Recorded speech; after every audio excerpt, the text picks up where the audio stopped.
বিসমিল্লাহির রহমানির রহিম। আসসালামু আলাইকুম, ওয়েলকাম টু রান্নাবাড়িতে। আজ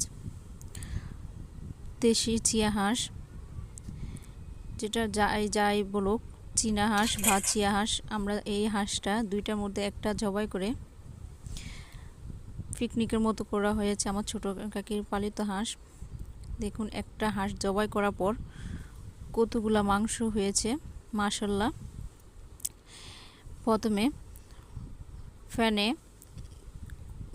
ছোটোখাটো একটা পাতিল বসিয়ে দিয়েছে, মাটির চুলায় রান্না করবে আমার কাকি। পরিমাণ মতো বেশ খানিকটা পেঁয়াজ দিতে হয়, দিয়ে এটাকে একটু ভাজা করে দারচিনি, লবঙ্গ, এলাচ দিয়ে ভালো করে ভেজে নিবে। এখন এক এক করে মশলাগুলো দিয়ে দিবে। খুব সিম্পলভাবে রান্না করা, তাও অনেক অনেক মজা হয়, কারণ নিজেদের পালিত হাঁসটা এভাবে যেন খেতে যেন এত ভালো লাগে। যার যার পছন্দ মতো রেসিপি যেভাবে করতে পারে, কিন্তু এই দেশি চিয়া পালিত হাঁস এভাবে জবাই করে রান্না করে খেয়ে দেখাটা যেন কতটা মজা লাগে। আদা বাটা এখানে দিয়ে দিচ্ছে, আদা বাটা, রসুন বাটা, জিরা বাটা দিয়ে এটাকে মশলাটাকে ভালো করে কষিয়ে নেবে, একটু ভাজা ভাজা করে নেবে। এখন একটু মশলাতে লবণ দিয়ে দিল, একটু না প্রায় অনেকটাই দিয়েছে, যাতে পরবর্তীতে লাগলে দিবে। এখানে দিয়েছে আর একটু মশলা বাটা,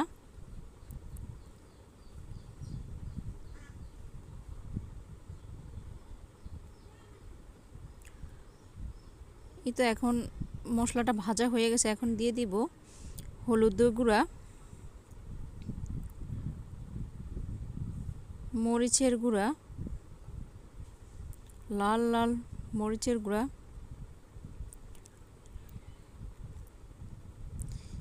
হালকা একটু নেড়ে ছেড়ে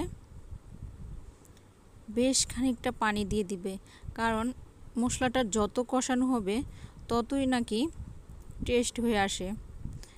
আসলে কি, আমরা মশলা কষানো বা যে কোনো কিছু কষানোর থেকেই তরকারির যে কোনো রেসিপির স্বাদটা বেড়ে আসে।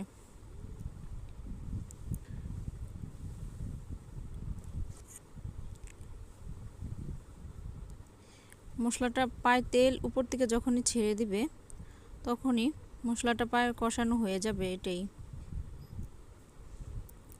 দেখুন কত সুন্দর কালার এসে পড়েছে।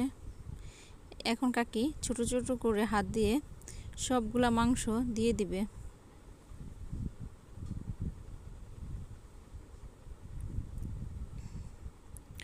যাদের পছন্দ তারা হাঁসের মাংস হলে আর কি লাগে, সাথে যদি থাকে ভরপুর গরম ভাত বা চিতই পিঠা, আর কিছুই লাগে না। হাঁসের মাংসতে একটু পরিমাণে আদা বাটাটা আর একটু মশলা বাটা দিয়ে দিলেই, আসলে ধনের গুঁড়াটা দিলে যাদের পছন্দ হয় যে গন্ধ আসে, একটু হালকা একটু দিয়ে দিলে গন্ধটা দূর হয়ে যায়। এভাবে কষিয়ে নেবে। মাংসতে এক্সট্রা কোনো পানি দিতে হবে না কষানোর জন্য, কারণ মাংস থেকে প্রচুর পরিমাণ পানি বের হয়ে যাবে। দেখুন কতগুলো পানি বের হয়ে গেছে, বের হয়ে কষিয়ে নেওয়া হয়ে গেছে আমাদের। এভাবে রান্না করে প্রায় কষানো 20 মিনিট পর পানি দিয়ে প্রায় আধা ঘন্টার মতো রেখে দিয়েছে। তারপর রান্না পুরো হয়ে গেছে। এখন এভাবে দেখুন কত সুন্দর কালার আসছে। আল্লাহ হাফেজ।